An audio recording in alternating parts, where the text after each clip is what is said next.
Салам достор, кандайсыздар? Сербия өлкөсүнүн Суботица шаарынан сиздерге ысык салам.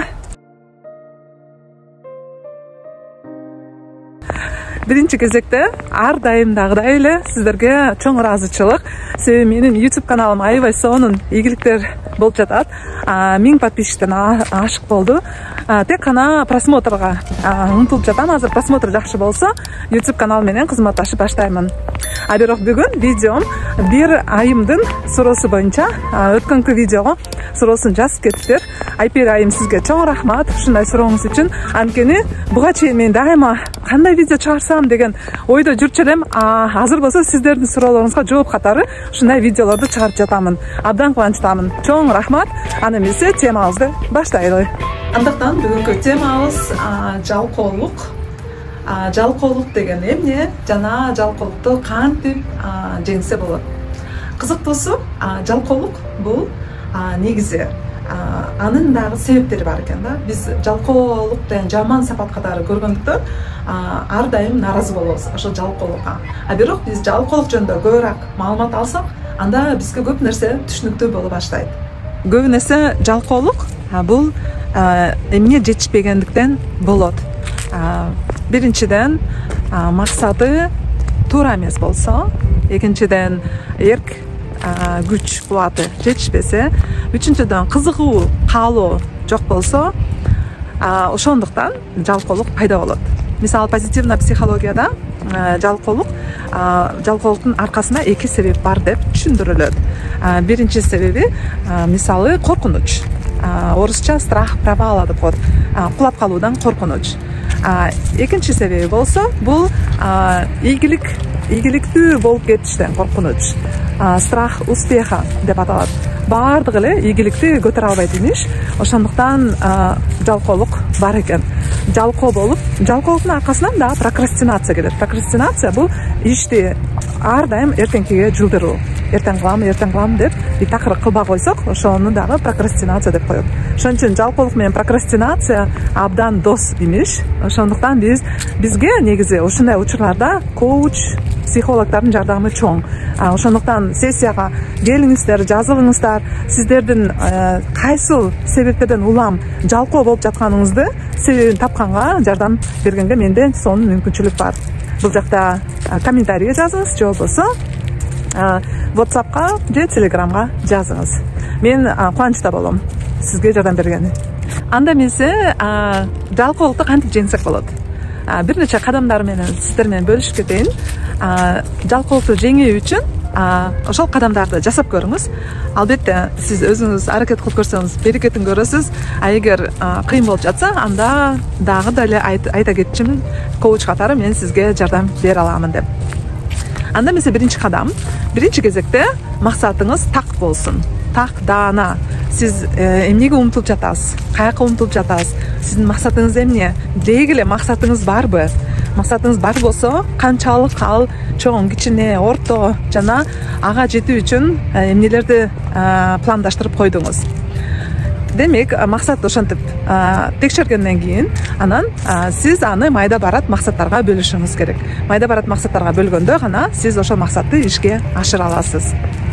Андыктан экинчи кадам негизи күн тартип болушу керек. Күн тартиптин ичинде сиз ошол максатыңызды коюп коюшуңуз керек. Же эртең менен турганда эле жасаймын деппи, же түштө бала чака уктап аткандабы, же жатаарда ошону жасап анан уктаймын деппи. Өзүңүз менен дагы келишим түзүп алышыңыз керек.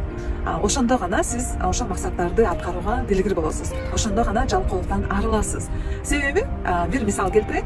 Суроо берген айым жазган экен, китеп окуу, күндөлүк жазуу жалкоолук жол бербейт деп. Мисалы китепти дагы 2 бет же болбосо 1 барак. Ошону гана окуп, анан уктаймын деп келишим түзүп алсаңыз, ал көп болсо бир 5 мүнөт убакыт алат да. Сиз күнүгө ушинтип 1 барактан 2 бет окуп 5 мүнөт убакыт билимге бөлсөңүз, элестетиңиз да, сиз 1 айдын ичинде 30 барак китеп окуп коесуз. Китептин чоң кичинесине жараша же жарымын окуп бүткөн болосуз, же болбосо 30 барактуу китепти деле окуп бүтүрүп койгон болосуз. Ошондуктан бул ар бир максатты майда барат максатка бөлгөндө гана сиз чоң максатка жете аласыз. Өзүңүз менен келишим түзгөндө гана мен ошону окуп окумайын, уктабайм деп келишим түзүп алсаңыз, анан сиз ошол максаттарды, ошол кадамдарды жасаган болосуз. Ал эми 3-чү кадамды айтып кеткен болсом, 3-чү кадам бул досторуңузга айтып коюңуз. Мен ушундай максат койдум, бир жакын досуңузга. Ошол максатка жетүү үчүн мени контролдоп турчу деп. Контролдоп бул тырмакчада. Жөн гана сизден сурап турат. Кандайсың? Максатың кандай болуп атат? Ишке ашырып атасыңбы деп. Бирөө билсе, биздин максатыбыз жөнүндө, биздин аракетибиз жөнүндө. Биз кээде адам баласы ушундайбыз, бирөө үчүн жасаганга дилгирбиз, аракетчилбиз. Ошондо биз жасап баштайбыз. Ага жооп бериш керек, ага айтыш керек дегенсип, анан жасап баштайбыз. Ушул дагы сонун ыкма. Кымбаттуу айымдар, дагы бир мисал келтирип кетейинби? Сиз мисалы океанариум, дельфинариум же болбосо циркта деле байкадыңыздар беле, жаныбарларга бир трюкту жасатып туруп, анан сөзсүз оозуна шекер салып коет. Ар бир жасаганы үчүн сыйлык катары. Ошондо гана жаныбар экинчи трюкту жасаганга эме алып калат, мотивация. Бул жерде кандайдыр бир деңгээлде биздин мээбиздин иштеши дагы ошого окшошуп кетет. Тек гана мисал катары келтирдим сиздерге түшүнүктүү болсун деп. Андыктан сиз дагы майда барат максаттарыңызды аткарып жатканда сөзсүз алдын ала өзүңүзгө ар кандай сыйлыктарды берем, жасайм деп убада бериңиз. Кандай сыйлык болот? Мисалы кофейняга барып, сонун кофе ичем деп, же болбосо өзүмө көптөн бери ала албай жүргөн бир нерсени алам. Кичинекей нерсе болсо дагы сатып алам деп. Сөзсүз эле чоң нерсени сатып алуу эмес. Кичинекей нерсе болсо дагы ошону сатып алам деп. Мисалы, кооз абдан сонун дептер сатып алам, же болбосо кооз сонун ручка, калем сатып алам. Ушул сыяктуу нерселер. Кичинекей сыйлыктар болобу, чоң сыйлык болобу, биздин мээбиз үчүн ал айырмасы жок. Анын үчүн эң маанилүүсү ошол эмоцияга ээ болуу. Анткени биз бир нерсени сатып алганда гана, бир жаңы нерсеге ээ болгондо гана сонун бир сезимдерге чулганабыз. Андан ары ана мээбиз бизди кайрадан ошондой сыйлык алгысы келгенсип, тырнакчада сиздин жанагы койгон максаттарыңызды аткарганга аракет кылып баштайт. Эмне үчүн ушинтип иштейт мээ? Себеби мээнин эң жакшы функциясы бар. Ал коргоо деген функциясы бар. Бизди коргоосу келет. Ар бир жаңы маалымат анын үчүн бул стресс, же болбосо коркунуч. Бул эмне дегенчи? Сиз аны тынчтып, аны бул жакшы нерсе экенин ынандыруу үчүн ошентип бир ишти жасайсыз, анан сыйлык бересиз. Бир ишти жасайсыз, анан сыйлык бересиз. Ошонун аркасынан анан мээ тынчтанып баштайт.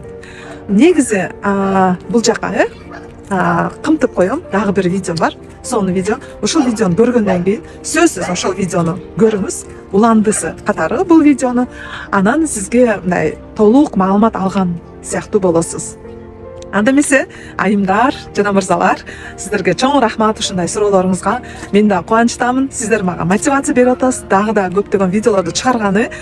Мен болсо ошо видео аркылуу сиздерге мотивация берип атам. Өзүңүздөрдүн максаттарыңызды жетип, жана ийгилик жаратып, анан кубаныч алуудан. Анда эмесе комментарийге суроолоруңуз болсо жазыңыз, темаңыз бар болсо дагы жазыңыз. Мен кубанычтуу түрдө кезек-кезеги менен ошол темаларды ачып берем. Сиздер менен сиздердин коуч Зузу Качиева болду. Анда эмесе эмки видеодо көрүшкөнчө сак саламатта калыңыздар.